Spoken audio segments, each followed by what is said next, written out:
Recording in progress. Vamos en la lección número 10, hermanos, en la teología propia, viendo hoy el tema de la unidad de Dios.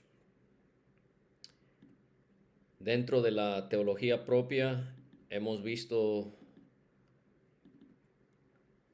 dos atributos, mejor dicho, del Señor. Vimos primero una introducción a sus atributos, vimos la simplicidad de Dios y en segundo lugar la espiritualidad de Dios. Y dentro de la espiritualidad de Dios vimos su invisibilidad.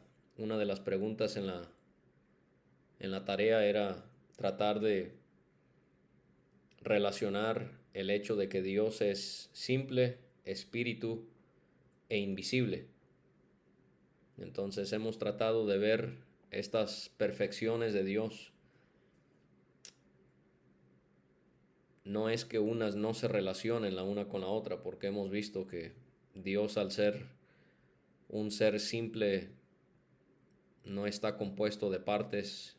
Vamos a ver hoy que Él es indivisible, pero sí podemos notar que especialmente entre aquellos que son no comunicables, o sea, aquellos que Dios no permite que nosotros participemos de acuerdo a ellos, sí hay esta relación, ¿no? De que como Dios es simple, no está compuesto de partes, esto también es por causa de que Él es espíritu, y por causa de que Él es espíritu, Él es invisible. Hoy vamos a ver entonces la unidad de Dios, la unidad de Dios. La Biblia describe al Dios que es simple y que es espíritu como siendo también uno solo, uno solo. Dice la famosa Shema de los judíos en Deuteronomio 6:4, escucha, oh Israel, el Señor es nuestro Dios, el Señor uno es. Pablo, escribiéndole a los hermanos corintios, les dice, para nosotros hay un solo Dios, el Padre, de quien proceden todas las cosas, y nosotros somos para Él, y un solo Señor, Jesucristo, por quien son todas las cosas, y por medio de Él existimos. Regresando al Antiguo Testamento, en Malaquías, vemos que se hacen las preguntas, ¿no tenemos todos un mismo Padre? ¿No nos ha creado un mismo Dios? Pablo, escribiéndole a los cristianos en Éfeso, hay un solo cuerpo y un solo espíritu, así como también ustedes fueron llamados en una misma esperanza de su vocación, un solo Señor, una sola fe, un solo bautismo, un solo Dios y Padre de todos, que está sobre todos, por todos y en todos. Esta doctrina de la unidad de Dios dentro de la teología propia, dentro del estudio del ser de Dios, es conocida como la unatis singularitatis o la unidad de singularidad. Se llama así esta doctrina de la unidad de Dios porque esta enseñanza recalca la gran verdad de que la naturaleza de Dios es única y singular, porque siendo Él una Trinidad, Él es uno solo. La unidad de Dios enfatiza que Él, aunque existe en tres personas, es uno solo en esencia, en naturaleza. De acuerdo a lo que la Biblia nos enseña, tendríamos entonces que decir que como cristianos que buscamos tener una sana doctrina, creemos en la unicidad absoluta e indivisibilidad de Dios. Creemos en la unicidad absoluta, que Él es uno solo, y en su indivisibilidad, o sea que Él no puede ser dividido. Dios es un ser singular y unificado, de manera que Él no puede ser ni dividido ni fragmentado. El ser divino es indiviso al ser uno solo. Dios siendo simple resulta en que Él sea indiviso. Hay uno solo, obviamente es Dios, que es la primera causa, o sea, Él es la causa de todas las cosas, Él es la primera causa. Uno solo que es el ser infinito y uno solo que es el poder omnipotente. Al ser uno solo, esto significa que Dios posee en sí mismo todo lo que Él requiere para existir. Y esto implica que Él es absolutamente independiente de cualquier otro ser. Vamos a estudiar, si el Señor permite, en estos días el tema de la aceidad de Dios. Dios es absolutamente independiente de cualquier otro ser. El hecho de que Él es uno solo también conlleva la idea de que Él posee dominio total sobre todo lo pertinente a su ser. Es interesante, hermanos, porque realmente el hecho de que Dios es uno tiene que ver más con lo que se llama una unidad esencial que con una unidad aritmética. El hecho de que Dios es uno tiene que ver más con su unidad esencial que con su unidad aritmética. Porque si la unidad de Dios, que Él es uno solo, fuera únicamente en cuanto a una unidad aritmética, entonces se daría a entender que Dios solo es un Dios entre muchos otros dioses, así como el número uno forma parte de una interminable secuencia de números, 1, 2, 3, 4, etc.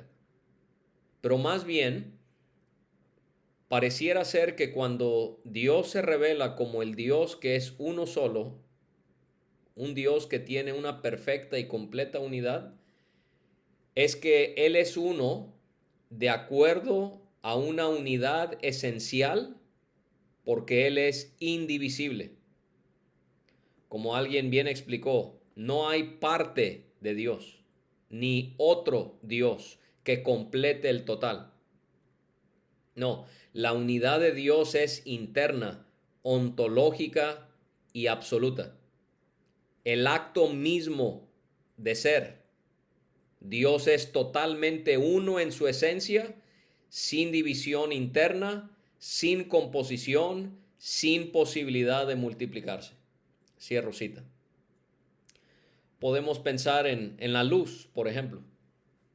Si se mira una luz que es perfecta e indivisible, sería imposible que usted le dijera a alguien que una parte de la luz es uno y que esta otra parte de la luz es otra.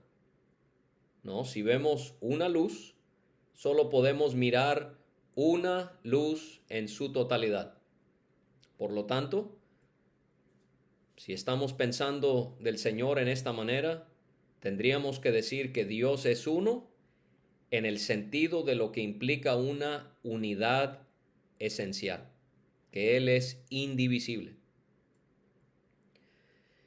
Y normalmente cuando estudiamos o enseñamos el tema de la Trinidad, se subraya más la realidad de que Dios es uno en tres personas y probablemente, hermanos, fallamos en que no puntualizamos lo suficiente el hecho de que Él es uno solo.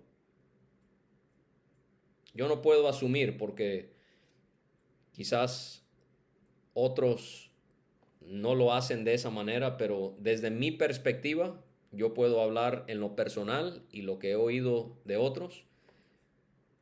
Hablamos de que Dios es uno, pero inmediatamente queremos de manera automática hablar sobre el hecho de que Él es uno en tres. Y yo creo que es nuestra reacción natural porque queremos entender a Dios desde una perspectiva humana. a veces explicamos más las distinciones en cuanto a la función en las tres personas de la deidad que el hecho de que Él es uno solo. Los dos son importantes.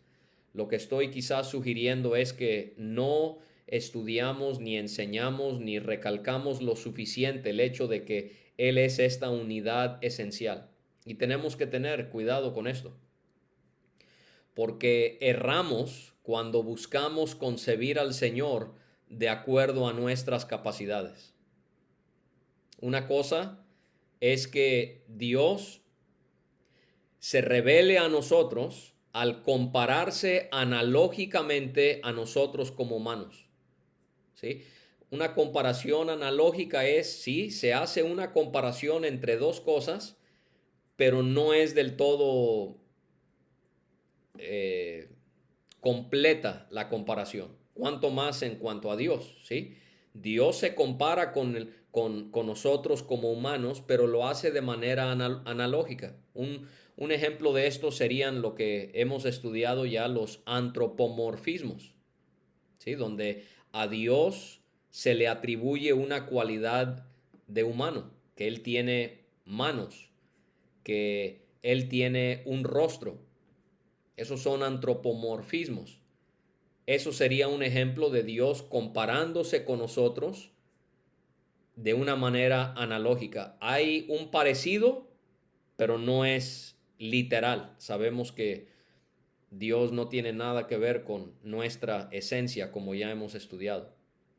Pero otra cosa, hermanos, o sea, lo correcto es lo que Dios mismo ha hecho. Él mismo se ha comparado con nosotros de manera analógica, pero otra cosa sería que nosotros queramos comprender a Dios plenamente al compararlo analógicamente de acuerdo a nuestras propias descripciones. Ahí sí es donde nos equivocamos.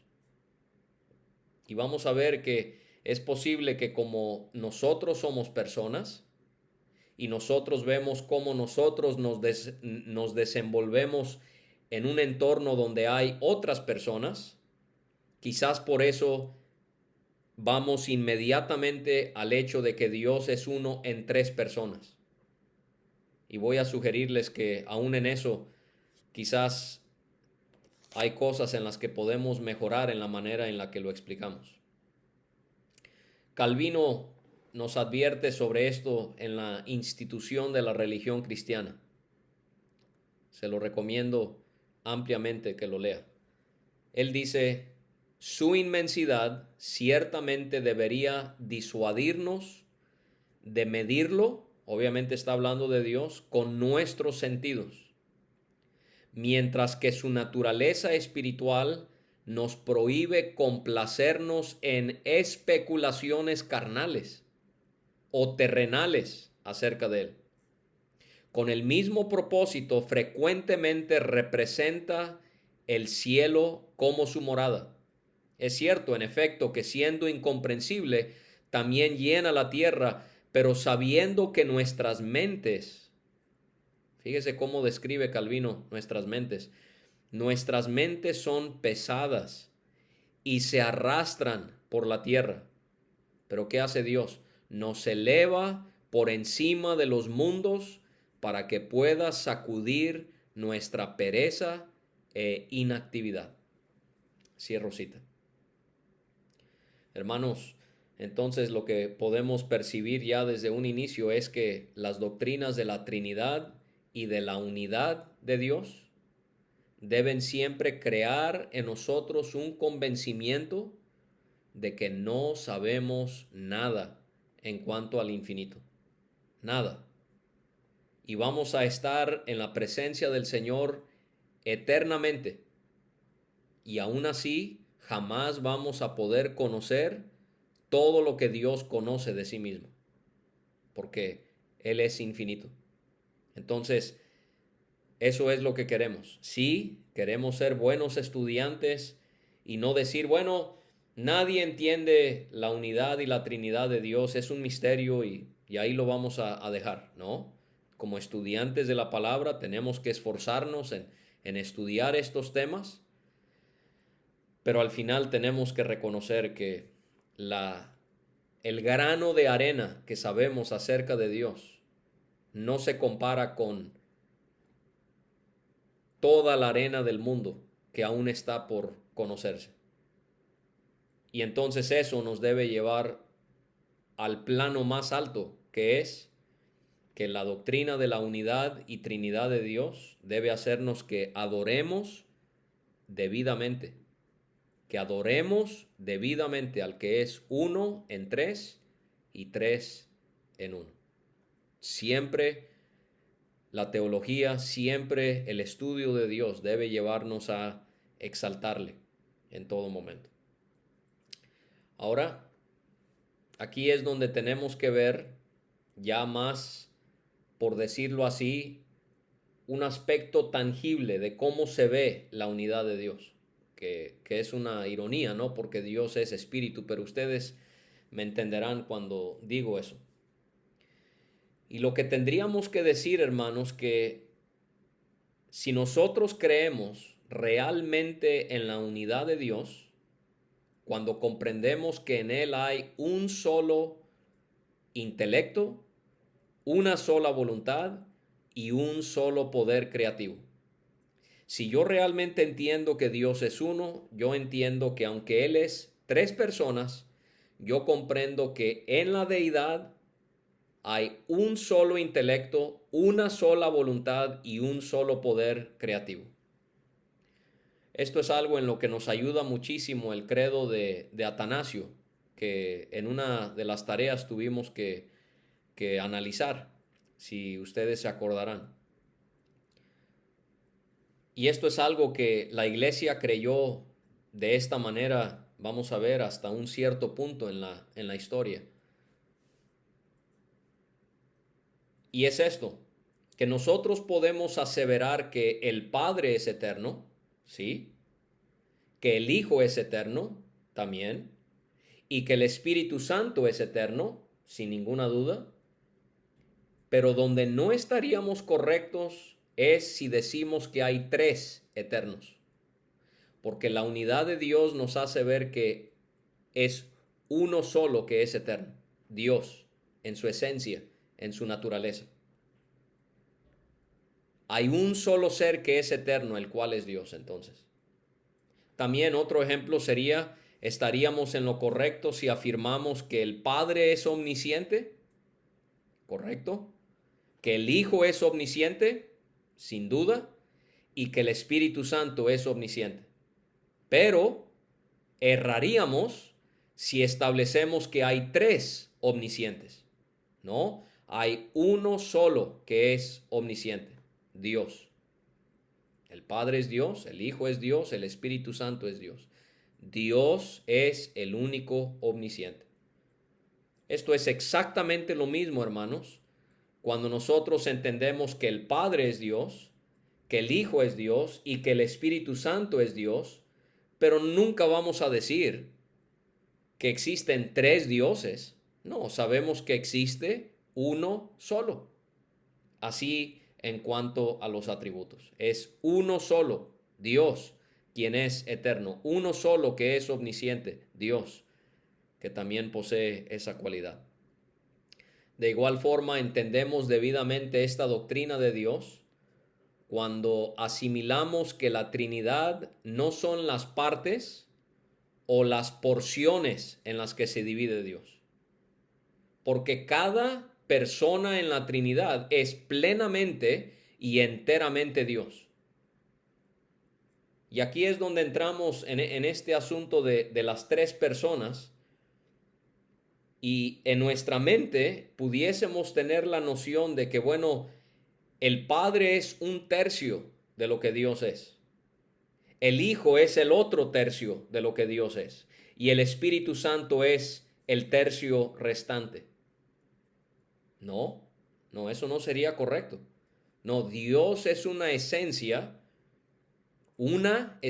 que existe en tres personas, pero no podemos dejar de considerar lo que ya hemos estudiado, que Él es simple, que Él no es compuesto, y que Él es indivisible, lo que estamos viendo el día de hoy. Él no puede ser dividido. En estos días, preparándome para esta clase, me propuse leer una obra de Agustín que él escribió entre los años 399 a 419, titulado De Trinitate, o se traduce al castellano como Sobre la Trinidad. 505 hojas donde Agustín explica de una manera magistral cómo es que debemos entender la doctrina de la Trinidad. Y él comienza estableciendo lo siguiente en cuanto a esta doctrina tan importante. En ningún otro tema el error es más peligroso, ni la investigación más laboriosa, ni el descubrimiento de la verdad más provechoso. Y eso nos ayuda al ver este tema, lo importante que es, porque esta es una doctrina fundamental, es una doctrina primaria. Es muy difícil entenderlo, pero el descubrimiento de la verdad es increíblemente provechoso. Y a lo largo de esta obra, Agustín, él explica distintas cosas que yo se las voy a leer en un solo párrafo, pero no están juntos, sino aparecen dispersos en este libro. Él dice, por ejemplo, esta Trinidad es un solo Dios, único, bueno, grande, eterno, omnipotente. Está en femenino porque está hablando de la Trinidad, para que no les suene extraño. Dice, siendo ella misma su propia unidad, deidad, grandeza, bondad, eternidad y omnipotencia. ¿Se fijaron? Esta Trinidad, siendo ella misma su propia unidad.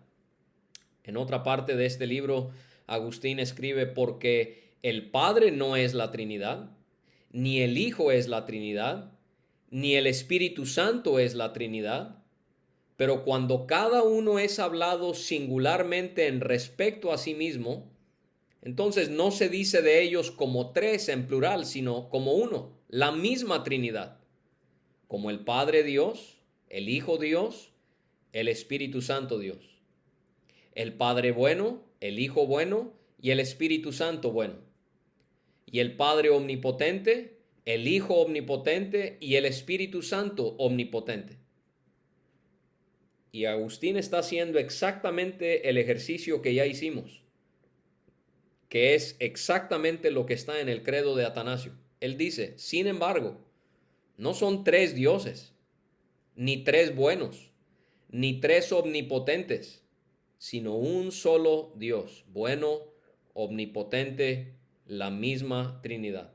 Y todo lo demás que se dice de ellos no relativo en cuanto a cada uno respecto al otro, sino individualmente en cuanto a sí mismos. Y una última frase en esta sección, porque lo voy a seguir citando a lo largo de nuestro estudio, pero hasta aquí quiero mencionar otra frase de este libro de Agustín sobre la Trinidad. Creamos que el Padre, el Hijo y el Espíritu Santo son un solo Dios, creador y gobernante de toda criatura, y que el Padre no es el Hijo, ni el Espíritu Santo es el Padre, ni el Hijo, sino una Trinidad de personas mutuamente interrelacionadas y una unidad, escuchen la terminología que ya expliqué, y una unidad de una esencia igual. ¿Se fijan? Dios es entonces una unidad de esencia. Ahora, esto es algo que yo estuve leyendo recientemente y que yo desconocía. Esto es algo en lo que todavía estoy tratando de procesar, de entender, de llegar a una conclusión. Entonces, yo se los voy a explicar Y esto es algo en lo que podemos pensar en estos días, en estas semanas. Pensarlo cuidadosamente en oración, deseando no tener ideas preconcebidas que nublan muchas veces nuestra manera de ver las escrituras, sino que sea entender a Dios tal y como Él es presentado en la Biblia. Entonces, sinceramente, yo no puedo decirles 100%, yo creo que lo que ahora les voy a compartir es lo que la Biblia enseña, ¿sí? Es bueno analizarlo y como dije, esto es algo en lo que he estado pensando, meditando y analizando. Yo les invito a ustedes a hacer lo mismo. Y es lo siguiente. Al haber considerado, hermanos, la unidad de Dios y el hecho de que si Él es uno solo, si Él es una unidad esencial y que una de las cosas que Él posee es una sola voluntad, la pregunta que pudiésemos entonces hacernos es, ¿la sujeción del Hijo al Padre ha sido desde la eternidad o es algo que se llevó a cabo a partir de la encarnación? Y lo que voy a compartirles me apoyo en gran manera por material preparado por Michael Riccardi y Kyle Clouch. Estos son dos hermanos relativamente jóvenes que ellos han estudiado este tema a fondo y el material en gran medida es de ellos y esto es lo que busco plantearles en esta noche para que lo consideremos, para que lo analicemos. Antes de que se llevara a cabo el periodo conocido como la Ilustración, entre los siglos XVII a XVIII, los teólogos explicaban la deidad y la Trinidad a través de los términos naturaleza y persona. Naturaleza y persona. Naturaleza se definía como aquello por lo cual actúa una persona. Naturaleza se definía antes de la Ilustración como aquello por lo cual actúa una persona. Y persona, hasta los siglos XVII y XVIII, persona se entendía como aquello que es un agente, un actor, un sujeto. Naturaleza entonces se entendía como refiriéndose a un qué, y persona a un quién. Naturaleza a un qué y persona a un quién. Se explicaba antes de la Ilustración que una persona actúa y experimenta de acuerdo a su naturaleza, porque las naturalezas no actúan ni experimentan. Las personas actúan o experimentan entonces en base a su naturaleza.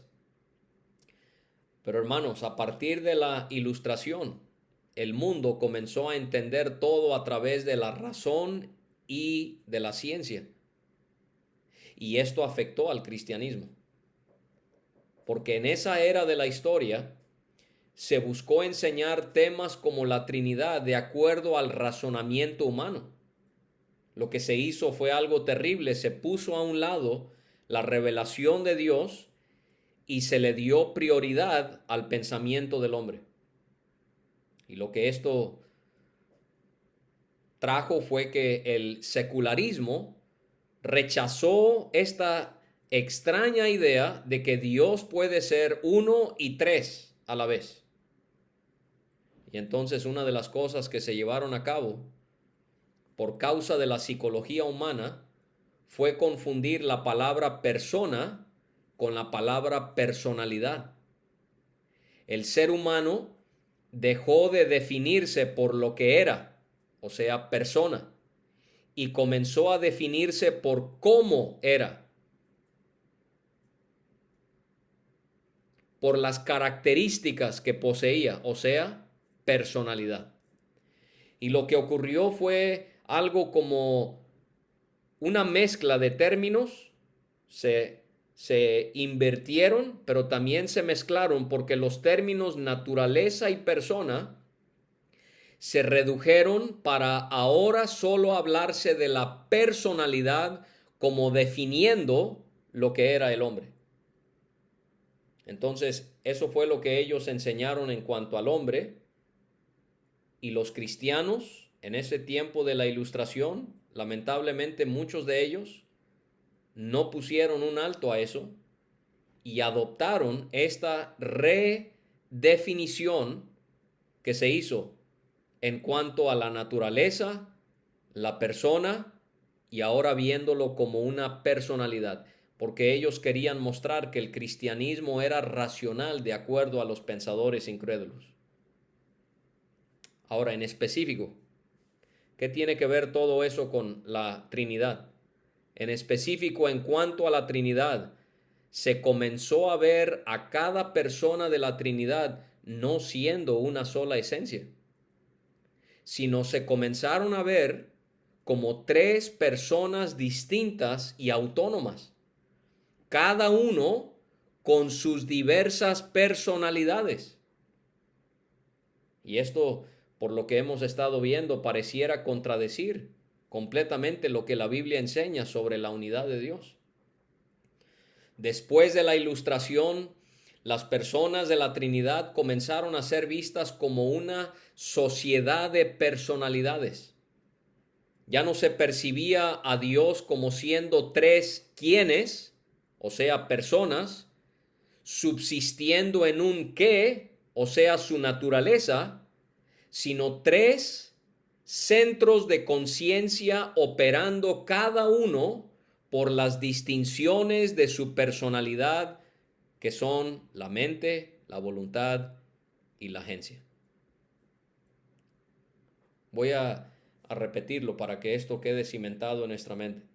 Después de la Ilustración ya no se percibía a Dios como siendo tres quienes, o sea, tres personas, subsistiendo en un qué, o sea, su naturaleza, su esencia, sino tres centros de conciencia operando cada uno por las distinciones de su personalidad.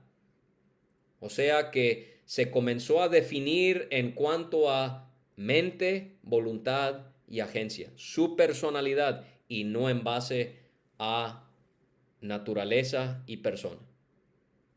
Decir que hay tres mentes, tres voluntades y tres agencias, entonces pareciera indicar que se está diciendo que Dios tiene no una, sino tres naturalezas. Y esto es lo que algunos han llamado un trinitarianismo social, en que existen tres personas con sus propias voluntades, pero con mutualismo. Y la doctrina de la unidad de Dios pareciera no estar de acuerdo con esta perspectiva. Entonces, si Dios es considerado como siendo uno solo, si Dios es considerado como teniendo una sola voluntad, el Padre, el Hijo y el Espíritu Santo teniendo una sola voluntad, por eso es que hacemos esa pregunta: si Dios, si Jesucristo se sujetó al Padre desde la eternidad, o si más bien este es un asunto que se vio desde la encarnación. Porque la doctrina de la unidad perfecta de Dios indicaría que no puede haber relaciones de autoridad y de sujeción dentro de la vida de la Trinidad desde la eternidad. ¿Por qué? Porque la sujeción es la sujeción de una voluntad de una sobre la otra. Y esto requiere facultades de voluntad, porque la voluntad es una propiedad de la naturaleza y no de persona, y por lo tanto, dos voluntades requieren dos naturalezas, pero en Dios, antes de la encarnación, había una sola naturaleza. En Dios hay una sola facultad de voluntad. porque solo posee una naturaleza. Entonces, esta perspectiva sugiere que no puede haber sujeción en Dios sin que haya una naturaleza distinta. Y por eso es que el Hijo encarnado, al tomar forma de hombre, obedeció a su Padre al haber tomado humanidad para sí. Esta postura sugiere que entonces no había sujeción en la Trinidad antes de la encarnación, porque había una sola voluntad. Entonces yo sé que esto es quizás algo distinto a lo que hemos pensado o escuchado anteriormente. Yo estoy, como les digo, tratando de pensar esto, de analizarlo. Pero lo que sí pudiésemos decir, hermanos, es que creemos en un Dios con una sola naturaleza que existe en tres personas. De eso no tenemos la menor duda. Y también para tratar de ver el sentido de esta posición que estamos presentando, diríamos también que en Jesucristo, quien es una sola persona, hay dos naturalezas desde la encarnación. Entonces, una naturaleza, una esencia y tres personas en cuanto a Dios, en cuanto a la Trinidad, y en cuanto a Jesucristo, una persona que después de la encarnación existe en dos naturalezas.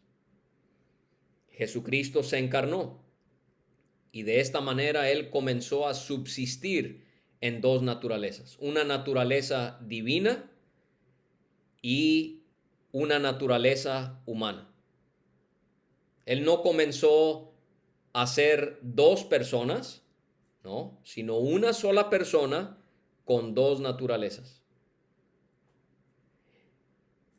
Y hay cosas que a veces uno no ha escuchado y uno lo rechaza, y esta idea de que no, la Biblia no habla de que en Cristo habían dos naturalezas.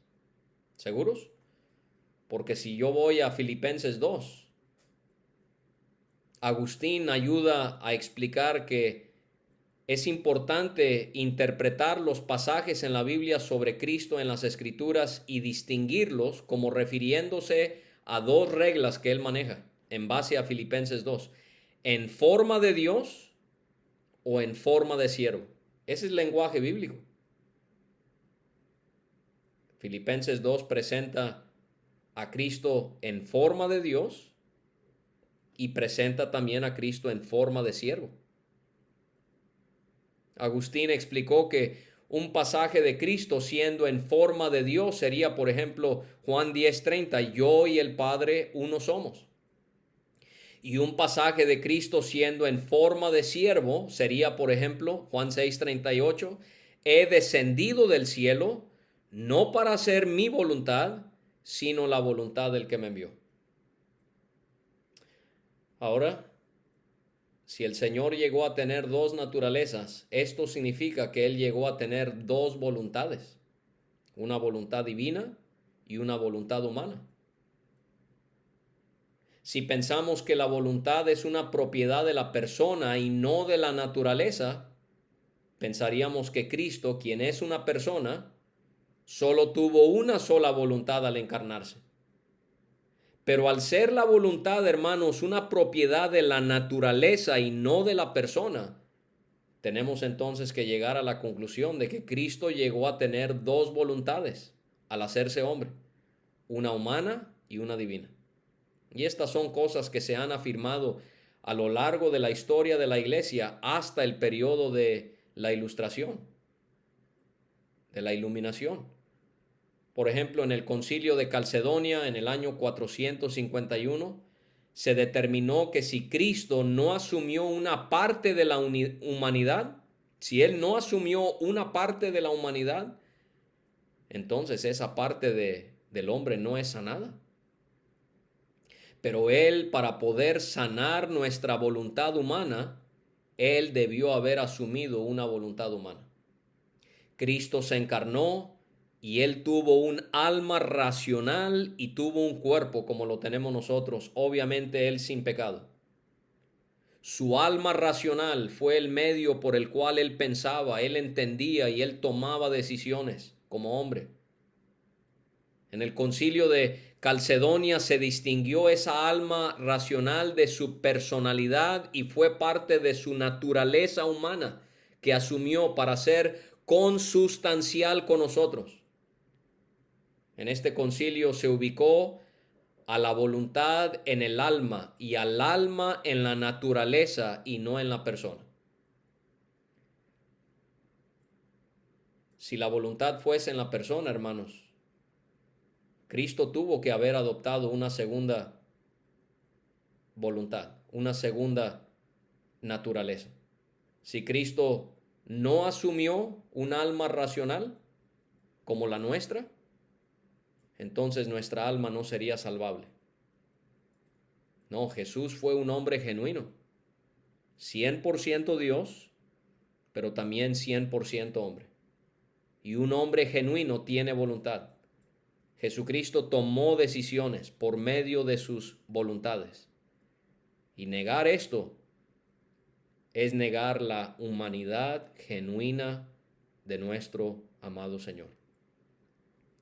Por lo tanto, si Dios es uno solo y Él posee una sola voluntad, la pregunta que se ha hecho a lo largo de la historia de la iglesia hasta el periodo que ya les describí y en los últimos años es: ¿cómo se podría sujetar el Hijo al Padre antes de haberse hecho hombre? Porque para que eso se llevase a cabo,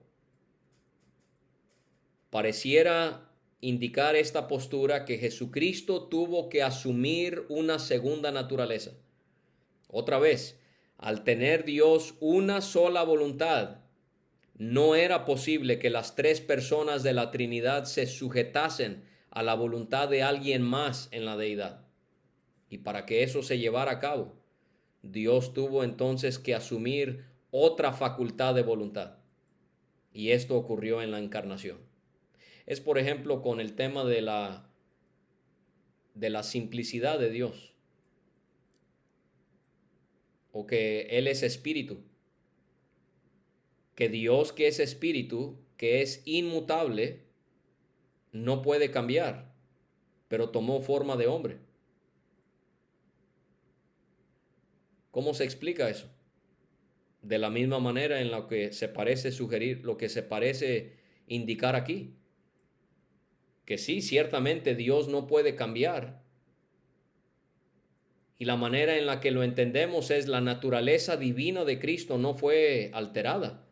Él adquirió una nueva naturaleza.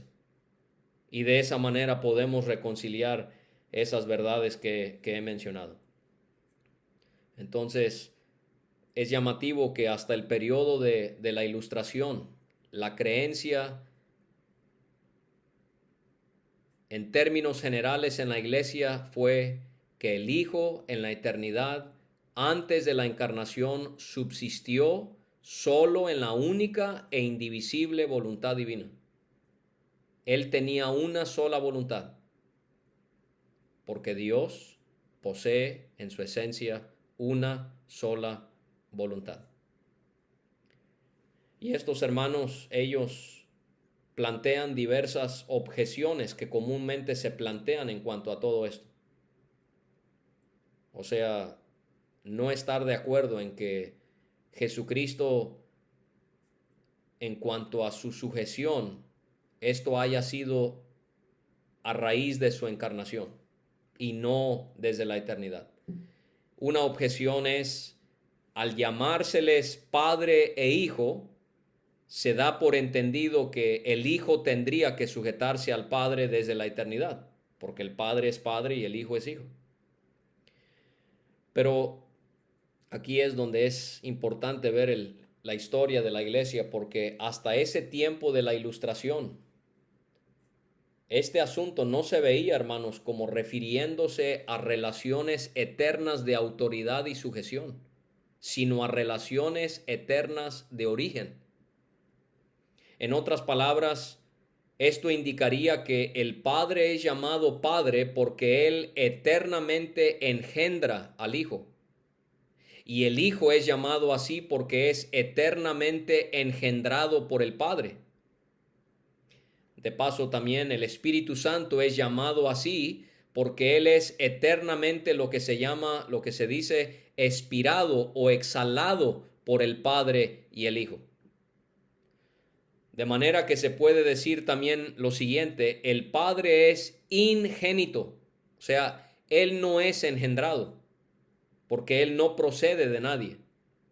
El Hijo, Él es llamado unigénito, porque Él es eternamente engendrado por el Padre. El Espíritu Santo procede eternamente del Padre y del Hijo, en base a pasajes como Juan 14:16, Juan 15:26 y Juan 16:7. Y lo que estos hermanos preguntan es que si hay sujeción en la eternidad entre las personas de la deidad, ¿por qué entonces la Biblia no habla del Espíritu sujetándose al Padre? Y ellos sugieren que es porque Él no tomó forma de hombre, como sí lo hizo Jesucristo. Alguien explicó esto de la siguiente manera, y lo cual nos ayuda también a distinguir a las tres personas de la Trinidad. El Padre no es el Hijo, pero es el Padre del Hijo. El Hijo no es el Padre, pero es el Hijo del Padre. El Espíritu no es ni el Padre ni el Hijo, pero el Espíritu de ambos. Ahora, hermanos, ¿cómo entender este asunto de que Jesucristo ha sido engendrado por el Padre desde la eternidad? Esto no indica que Él fue creado por el Padre, para nada. No, esto que se conoce como la generación eterna de Jesucristo indica que Él es engendrado desde siempre de su Padre porque comparten una misma esencia. O sea que cuando la Biblia habla de Cristo como el unigénito o como siendo engendrado por el Padre, lo tenemos que ver como siendo algo figurativo y no literal. Y es interesante porque estos hermanos señalan que en gran parte, por causa de un escrito de un hombre llamado D.L. Moody, publicado en 1953, se comenzó a creer que unigénito recalca que Jesucristo es único y no tanto que Él es engendrado. Y en el 2017, dos eruditos, Fred Sanders y Scott Swain, ellos publicaron un escrito donde comprueban, haciendo un análisis del griego, que esta palabra más bien señala que Cristo es único, pero por causa de su generación eterna. Pasajes como Salmo 2:7 y Juan 1:14 hacen ver que Jesús fue engendrado por el Padre antes de que Él fue engendrado de María. Dice en el Salmo 2:7, yo publicaré el decreto, Jehová me ha dicho, mi hijo eres tú, yo te he engendrado hoy. Yo te engendré hoy. Juan 1:14, y aquel verbo fue hecho carne y habitó entre nosotros y vimos su gloria, gloria como del unigénito, lleno de gracia y de verdad. Un pasaje que corrobora, que pareciera corroborar esto es de una manera clara Juan 5:26. Cristo dice, como el Padre tiene vida en Él mismo, así también le dio al Hijo el tener vida en Él mismo. Este es el motivo por el que en el credo niceno, en el siglo IV, para que ustedes vean cómo esta postura es algo que pareciera que se creía de una manera muy común en la iglesia antes del periodo de la Ilustración. Dice en el credo niceno, creo en un solo Señor Jesucristo, Hijo unigénito de Dios, nacido del Padre antes de todos los siglos, luz de luz, Dios verdadero de Dios verdadero, engendrado, no creado, de la misma sustancia que el Padre, por quien todo fue hecho. Las relaciones eternas de origen Son enseñanzas tanto de la Escritura como del trinitarismo histórico. Por lo tanto, cuando la Biblia llama al Hijo el Hijo, ellos sugieren que no se está señalando su sumisión eterna, sino su generación eterna. O sea, su eterno proceder o por provenir del Padre. Así como un padre humano comunica su naturaleza humana a su hijo en la generación ordinaria, de modo que su hijo llega a ser una persona distinta y sin embargo igualmente humano. Así también Dios Padre comunica eternamente al Hijo la plenitud de la esencia divina, de tal manera que el Hijo, en un cierto sentido, lo decimos como con reserva, llega a ser una persona distinta y sin embargo igualmente Dios. Y lo que ellos sugieren es que la sumisión no es inherente a la filiación.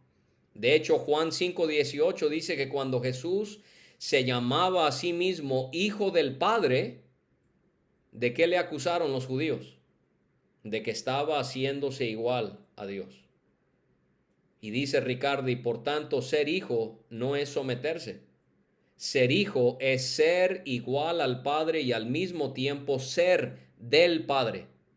¿Filiación eterna? Sí. ¿Sumisión eterna?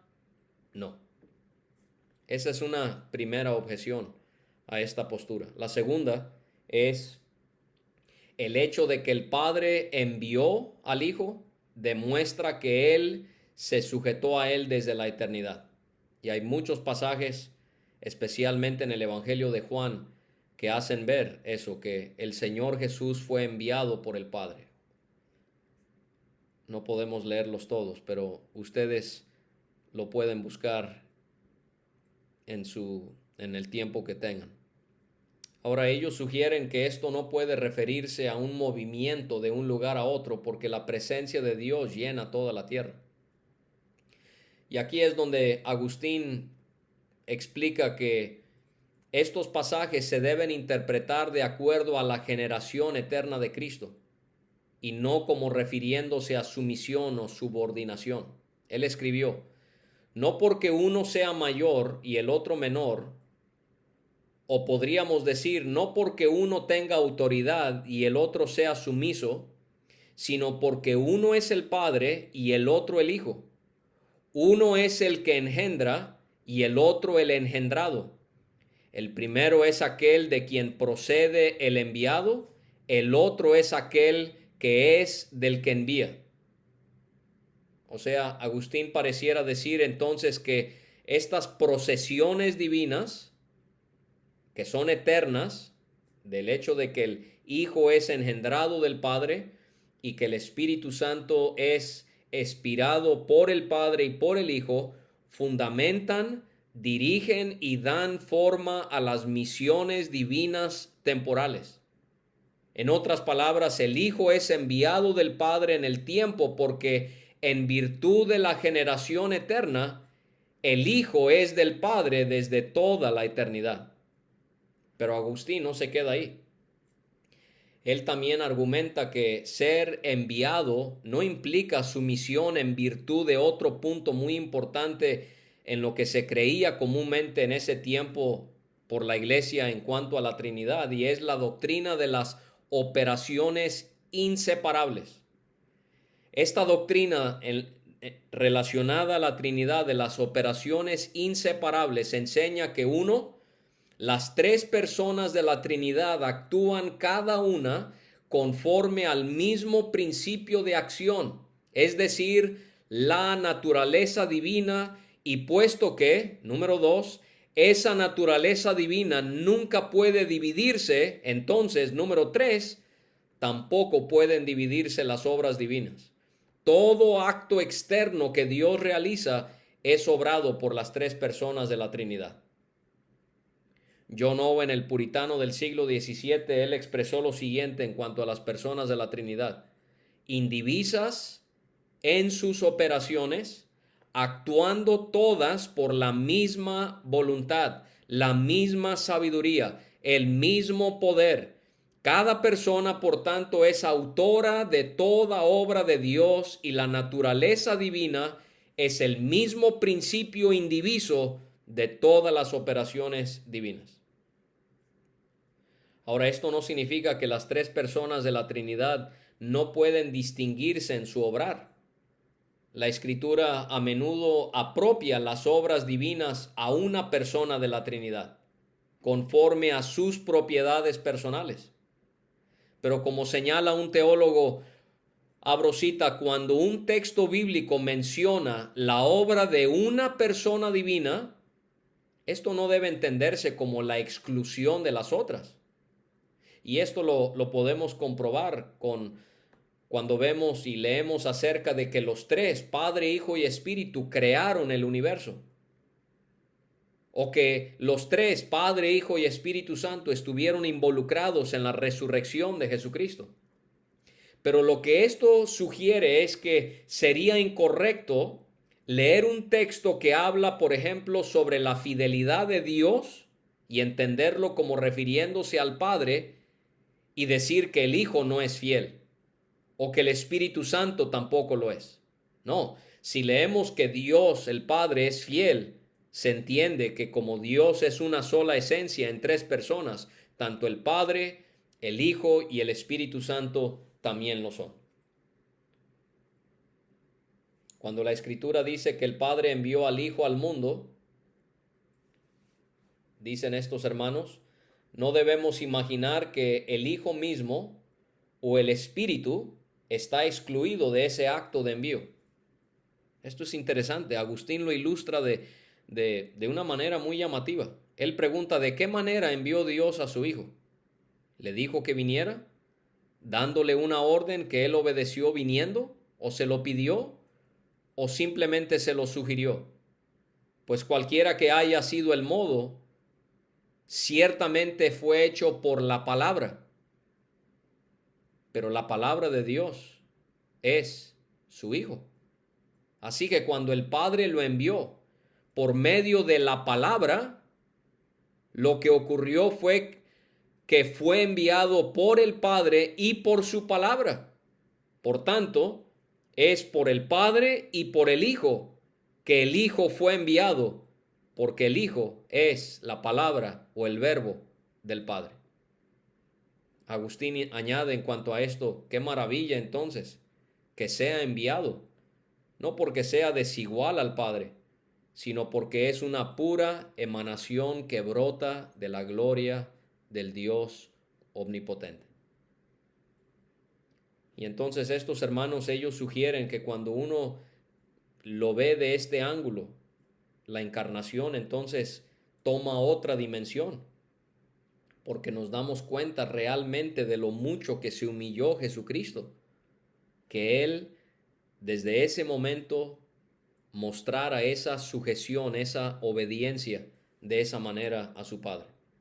Los que estuvieron involucrados en la redacción del credo niceno lo dijeron así: el envío no es un ejercicio de autoridad, es simplemente el Padre actuando inseparablemente en la redención conforme a su propiedad personal interna, su relación eterna de origen como el eterno engendrador del Hijo.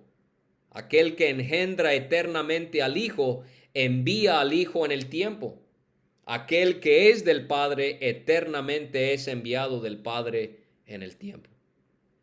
Entonces, hermanos, repito, yo estoy tratando de digerir todo esto, pero lo que espero que podamos reconocer por lo menos es que hay amplia evidencia que cada una de estas cosas que estamos mencionando, la Iglesia lo confesó por varios siglos hasta que se sugiere que el periodo mencionado distorsionó la manera de entender esta enseñanza.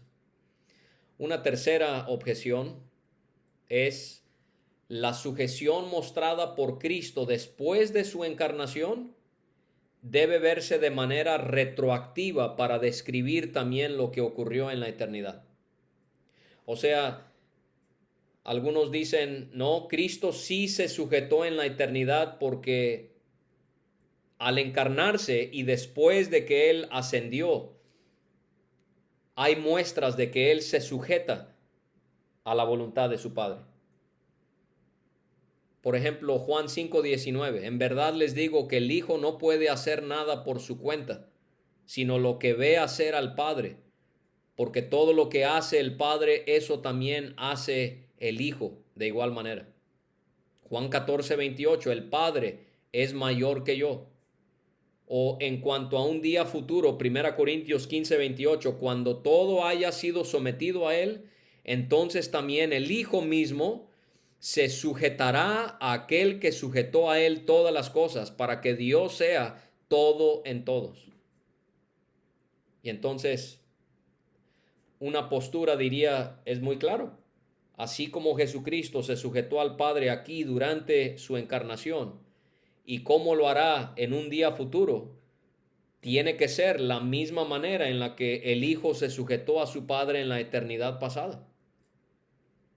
Pero la postura opuesta a esa diría que no, que estos pasajes tendrían que ser interpretados como llevándose a cabo después de la encarnación, y que no se puede perder de vista de que por siempre Cristo va a poseer su humanidad, porque no se puede separar lo que se llama la unión hipostática, Dios y hombre en un solo ser. Y ellos entonces plantean que no podemos tomar estos textos y decir que se refieren a lo que fue la relación entre personas de la Trinidad antes de la encarnación. Otro pasaje que es empleado es 1 Corintios 11:3, cuando Pablo toca el punto de la mujer cubriendo su cabeza en la iglesia. Él dice, la cabeza de Cristo es Dios. Y entonces un argumento sería, ahí está, claramente, la cabeza de Cristo es Dios. Cristo se sujeta a Dios como a Dios Padre como su cabeza. La postura opuesta diría, no, porque no dice ahí que el Padre es la cabeza del Hijo, sino que Dios es la cabeza de Cristo, y Cristo es un título que identifica a Jesús con su encarnación y con su presencia en este mundo como el Mesías. Y entonces ellos tomarían pasajes como Hebreos 5:8 para explicar que el argumento que ellos presentan tiene sentido, donde dice, aunque era hijo, por lo que padeció, aprendió la obediencia. Entonces la sugerencia es que a través de su encarnación fue que él aprendió la obediencia. Entonces, hermanos, como yo les he dicho, estas cosas son profundas, son difíciles. Yo necesito tiempo para poder analizarlo. Ustedes también, yo les invito que no tomen una postura de inmediato, sino que lo analicen. Pero al final de cuentas, hermanos, que la doctrina de la unidad de Dios nos haga admirar al Dios que tenemos. Porque al final de cuentas, si la postura de que Cristo no se sujetó como persona de la deidad hasta que se encarnó, son personas que a lo largo de la historia de la iglesia han querido exaltar a Cristo. Entonces, no hay, en lo que yo he podido estudiar, no hay un sentir de querer demeritar a Cristo, sino más bien es exaltarlo, de que Él es uno solo. Pero eso es lo que queremos. Cual sea nuestra manera de ver este tema, que la unidad de Dios nos lleve a admirarnos por completo de este Dios. Una de mis citas favoritas en cuanto a Dios es de Gregorio de Nacianzo, quien vivió entre los años 329 y 390. Y él escribió lo siguiente a un joven que quería bautizarse.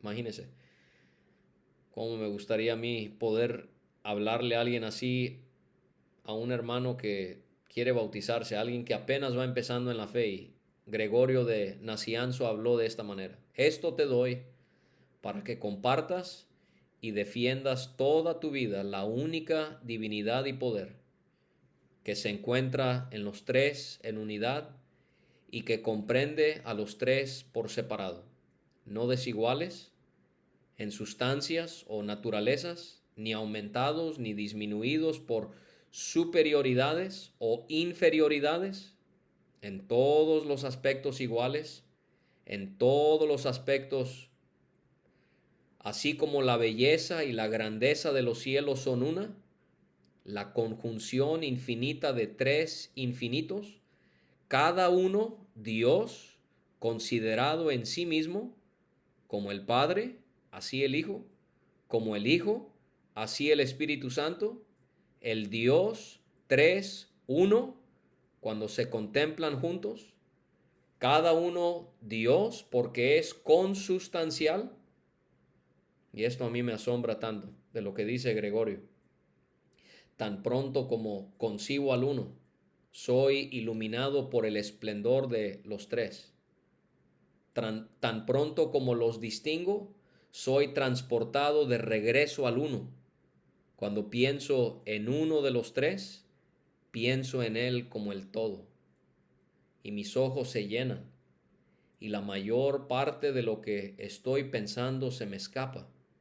No puedo captar la grandeza de aquel para atribuir una grandeza mayor a los demás.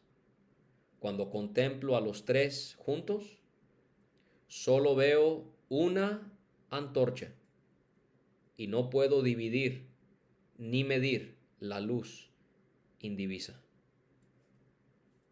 Increíble. Y por último, para tratar de ver algo práctico en cuanto a la unidad de Dios. ¿Se acuerdan de Thomas Watson en Tratado de Teología? Este libro lo tenemos en graciamasgracia.com bajo el encabezado de libros digitales. Por los que no lo conocen, lo leímos juntos y es un muy buen libro. Thomas Watson, Tratado de Teología, otro puritano que vivió en el siglo XVII. Y él tiene la perspectiva que yo les he mencionado en cuanto a la unidad de Dios, él la comparte, pero lo que quiero finalizar viendo con ustedes es el aspecto práctico que él presenta en cuanto al tema de la unidad de Dios. En su primer uso, él lo llama de información. Y él dice, en primer lugar, si Dios es uno, no hay ningún otro Dios. Número dos, si Dios es uno, solo puede existir una sola verdadera religión.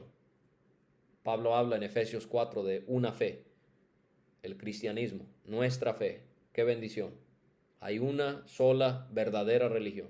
Y tres, si Dios es uno, solo hay un Dios a quien debemos estudiar. Y entonces Watson pregunta, ¿cómo debemos agradar al único Dios que existe?